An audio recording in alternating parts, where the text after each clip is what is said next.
41 ans maintenant que Thierry Strauss est commerçant à Strasbourg et patron de 4 pressings dans les quartiers de Cruteno, Robertsau, Petite-France et Orangerie. Dans les épisodes précédents, il nous a raconté l'histoire de sa vie d'entrepreneur, ses joies, ses galères, mais toujours avec une énergie et une envie d'innover hyper présentes. Les coulisses du pressing, l'art de la propreté, avec Thierry Strauss. Aujourd'hui, à 66 ans, même s'il a décidé d'envisager la suite de l'histoire du pressing à Strasbourg en proposant à sa fille Marine d'entrer dans la société, Thierry n'a aucune envie de raccrocher et continue à imaginer et à inventer des scénarios tous plus fous les uns que les autres pour communiquer, pour faire de la publicité pour son entreprise, mais s'arrêter, pour le moment, c'est non. Non. C'est le Michel Drucker du pressing. Voilà, il est beaucoup plus vieux que moi, donc j'ai encore du temps, du temps, voilà. C'est vrai que mes salariés jouent souvent le jeu pour beaucoup de choses.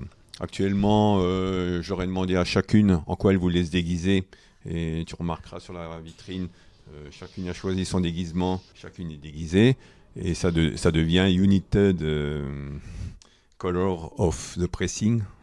D'où la référence avec Benetton. Exactement. J'avais prévu sur une musique les inviter à danser et chanter avec moi, mais je ne sais pas pourquoi, ce coup-ci ça n'a pas bien pris. J'ai eu très, très peu de retours, donc j'ai laissé tomber l'idée.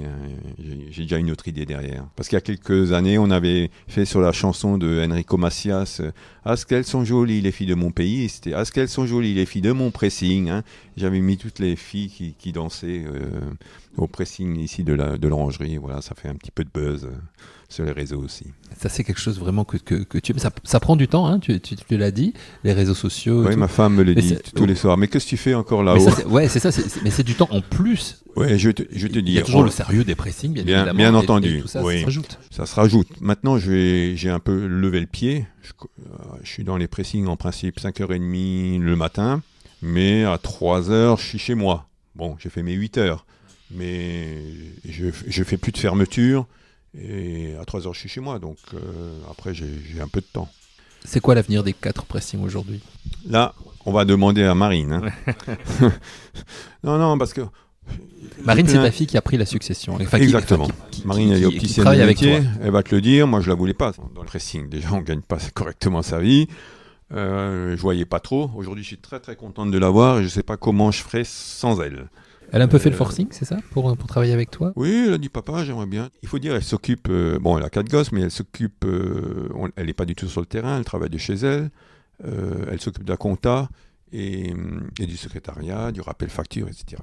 Il faut quand même que tu imagines qu'avant les caisses, que tous les soirs, on mettait dans ma caisse, mon tiroir, on mettait les tickets dans une enveloppe, on mettait le jour dessus, et que toutes les fins de semaine, j'ouvrais chaque enveloppe, donc 5 par pressing, donc ça faisait 20 enveloppes, et j'avais un cahier où je mettais espèces, chèques, carte bleue, nombre de clients, tout était fait à la main. Voilà. Pareil pour les rappels factures, si Eric ne m'avait pas payé 2 €, c'était inscrit sur un tableau en liège, manque 2 €, et puis si tu venais 6 mois après, de toute façon je m'en souvenais plus, et c'était marqué, voilà, les rappels, enfin rien n'était très très très bien fait, voilà, c'était vraiment à l'ancienne, pas assez bien rigoureux. Un jour, elle m'invite avec son frère, qui travaille de temps en temps aussi pour moi, il me fait les chemises, et il dit « Ah papa, on va t'inviter à manger une pizza à midi ». Ça, c'était très gentil de leur part, mais c'est ni la fête des pères, ni mon anniversaire, et je voyais pas en quel honneur, tout à coup.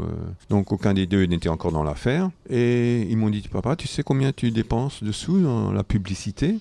Je dis non, mais eux savaient, à vrai dire, mieux que moi. Moi, je dépensais sans compter, et eux, ils comptaient sans dépenser. Et c'est là que ça m'a un petit peu fait tilt, et ils avaient raison. Parce que toute cette publicité, j'en faisais beaucoup, énormément, de tout et n'importe quoi, me faisait plaisir, mais ça me ramenait mais rien du tout. Et aujourd'hui, donc, comme elle gère l'entreprise d'une main de fer, j'ai beaucoup de mal à faire passer parfois des choses. Donc, je paye parfois un petit peu en privé parce qu'elle ne me le permettrait pas. Pourquoi ? C'est un besoin pour toi de... Oui. C'est un besoin qu'elle trouve souvent inutile, avec juste raison. Mais et notamment ce qu'on est en train de faire d'ailleurs. le podcast qu'on est en train d'enregistrer. Oui, je pense, elle dirait elle-même. Le podcast, à vrai dire, c'est quelque chose que ça fait longtemps que ça me trotte dans la tête. J'aime bien innover aussi. Je pense qu'Open Pressing n'a jamais fait de ça de sa vie. Moi, ça me plaisait. Alors, qui va écouter, j'en sais rien, peut-être personne, mais moi, je vais l'écouter, ça va me faire plaisir, au moins. Oui, mais au-delà d'un pressing, c'est une histoire que tu nous racontes. Tout à fait. Et je vais te dire, récemment, moi j'ai écouté un podcast d'un restaurateur en faisant mes livraisons. Et ben ça m'a beaucoup plu. Ouais, il était à Pétaouchnok, j'irai jamais dans ce restaurant et c'est bien dommage parce que ça donnait envie, mais je connaissais pas le métier et j'ai beaucoup appris. Et j'ai dit, tiens, je pourrais faire ça avec mes pressings. Alors notre entretien va être peut-être un peu long, peut-être les gens vont pas les couper d'une fois, Non. mais peut-être je vais le couper en plusieurs fois. C'est ce qu'on va faire. Ainsi. On va découper tout ça. Exactement. On va faire plusieurs petits épisodes. Voilà.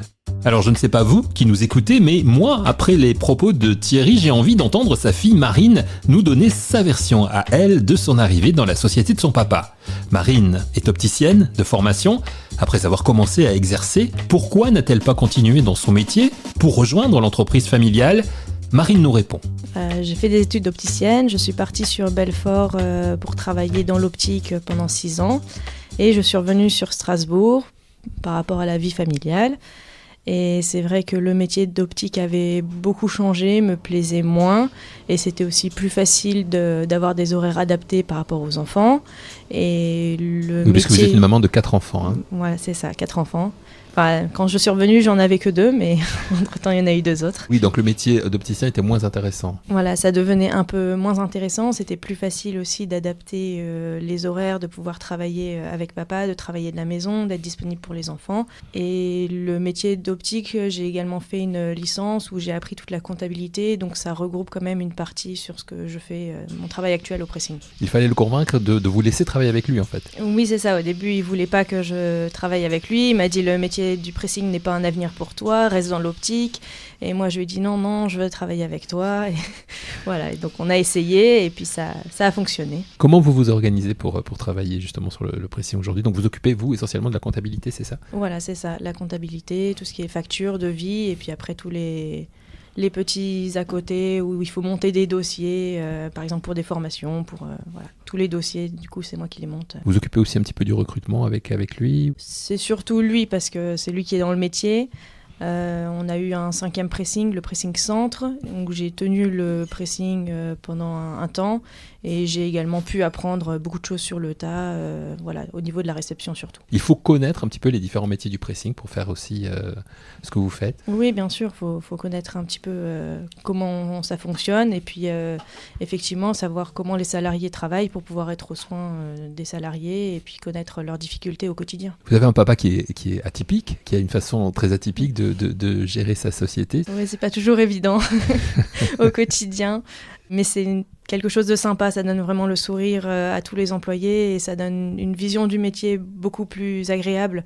Peut-être que si on faisait juste son travail en disant je fais mon repassage, je fais mes machines et ça, voilà, ça permet d'avoir un autre côté, une autre vision et de pouvoir expliquer aussi aux clients différentes facettes du métier qu'ils ne connaissent pas toujours. Ça avait contribué aussi à moderniser un petit peu la façon de gérer la comptabilité dans le pressing. Oui, parce qu'on est passé aux caisses, alors c'est devenu obligatoire peu de temps après que j'arrive, donc effectivement tout était fait à la main, que ce soit les factures ou les caisses.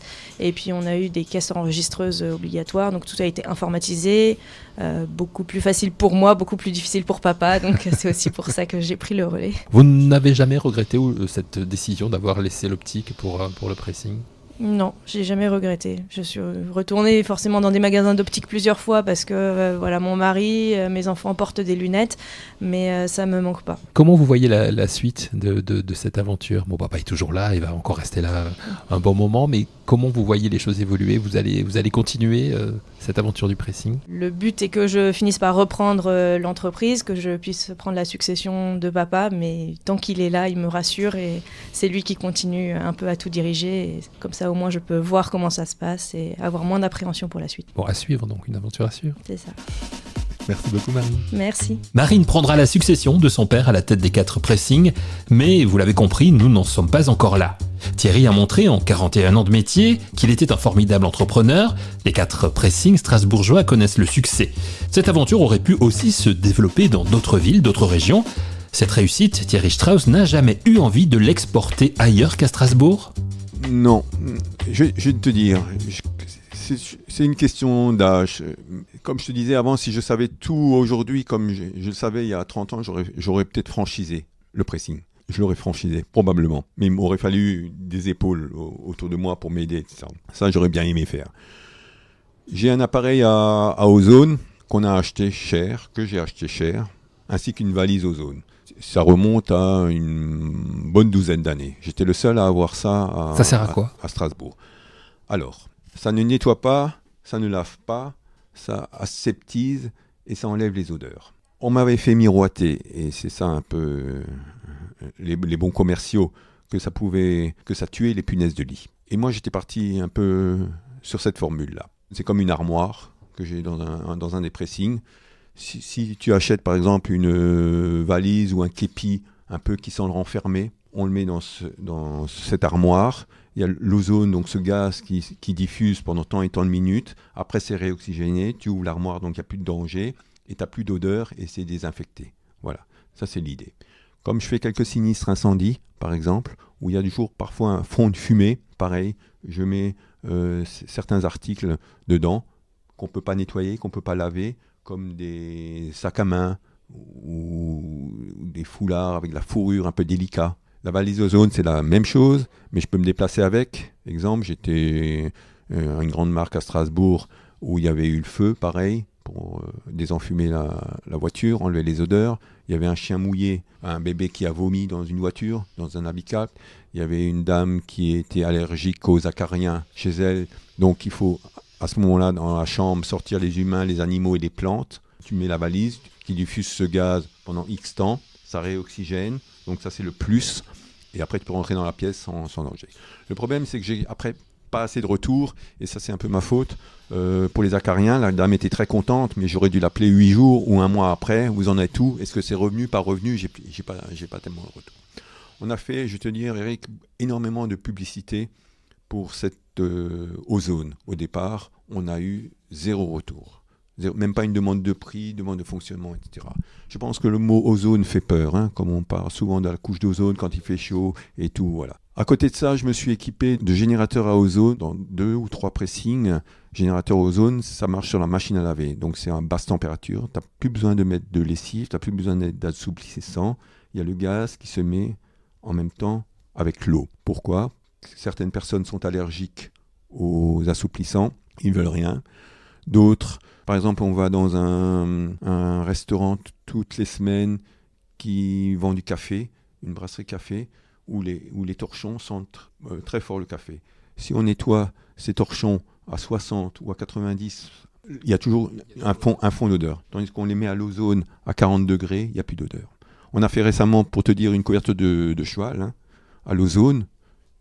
La couverture, elle sentait le neuf. Donc j'ai plein de nouveaux outils comme ça, ce qui me permet de traiter effectivement avec certaines boîtes des sinistres incendies ou sinistres dégâts des eaux. Ça concentre plus les milieux professionnels en fait. Oui, tout à fait. C'est des choses que l'on sait moins, ces systèmes. Pourquoi ? Parce que ça coûte plus cher, parce que c'est aussi, comme tu l'as dit, le côté ozone, on n'est pas dans du développement durable. Alors, je veux dire, on fait encore un tout petit peu de publicité, mais c'est à la réception que souvent ça se passe. Un blouson de cuir, pourquoi vous les faire nettoyer ? Parce qu'il n'est pas sale. Alors les gens sont étonnés, ah mais ça fait 4 ans que je ne l'ai pas nettoyé. Je dis oui, mais vous n'allez pas dépenser 150 €, vous n'allez pas voir la différence. Pour faire un traitement à l'ozone à 20 €, ça va vous suffire, ça va le désinfecter, ça va l'aseptiser, il n'y aura plus l'odeur. À vrai dire, c'est juste ça qu'ils voulaient. Donc ça suffit. Moi, je ne pousse pas du tout à la consommation. Aujourd'hui, on en a moins, mais avant, c'était le mouton retourné. On m'a amené beaucoup de moutons retournés qui n'étaient pas sales. Je les refusais, alors que c'était un bon gain. Mais je veux te dire, si tu vois pas la différence, toi, au nettoyage, quand tu me l'amènes ou tu le reçois, tu te dis, tu as dépensé les sous pour rien. Hein. Alors, je préfère que tu me l'amènes quand il est sale et que quand tu reviens, ah ouais, et qu'on voit la différence. Hein. Alors, c'est pas porteur sur le moment, mais c'est porteur sur l'avenir et c'est comme ça aussi, c'est cette confiance. C'est comme ça qu'on fait une clientèle aussi, et qu'on se fait une clientèle en refusant certaines choses. Non, ça, je vous prends pas parce que ça n'a pas besoin. Ah oui, tout à fait. Hier, par exemple, je vais te dire, j'étais chez une dame, elle avait un canapé velours à faire nettoyer. Je lui ai refusé. Hein. Elle n'aurait pas vu le résultat. Et moi, ça ne m'aurait pas fait plaisir de lui prendre des sous pour quelque chose que... Non, c'est pas le but. Et je pense que cette dame, un jour, elle dira à une autre copine, tiens, tu peux aller chez Thierry, il est honnête, ou il y a ça, ou elle m'apportera autre chose. Hein. Mais c'est pas le but immédiat de faire de l'argent. Il faut vraiment que le client soit content. C'est combien de clients aujourd'hui, les 4 pressings ? Je sais pas. Plus qu'avant, en tout cas ? Ah oui. Oui, la clientèle se développe beaucoup parce qu'il n'y a plus beaucoup de pressing non plus. Hein. Donc, actuellement, pour rechercher des nouveaux clients, par exemple, on fait un petit concours interne entre les pressings avec les avis Google. Avant, c'était que la restauration et l'hôtellerie. Aujourd'hui, c'est pour tous les métiers. Et pratiquement tous les nouveaux clients que j'interroge, c'est les avis Google. Donc on est très bien noté. Les filles gagnent une petite prime tous les mois, dès qu'elles arrivent à 4 avis par mois. Donc tout le monde est gagnant. Et ce sont des vrais avis Google? Ah ben là, je sais pas comment on fait avec des faux. Alors si tu peux en faire 3, 4, 10 faux. À la Cruton, on en a 250. Je pense pas que ça peut être des faux. Hein. Ou alors il faut que je paye très très cher. Et les avis Google sont à 98% largement positifs sur le travail des 4 pressings, sur l'accueil réservé aux clients par les collaboratrices de Thierry, comme Dominique qui travaille au pressing de la Robertso, où nous nous retrouverons dans le 6e épisode de votre série. Les coulisses du pressing, l'art de la propreté, avec Thierry Strauss.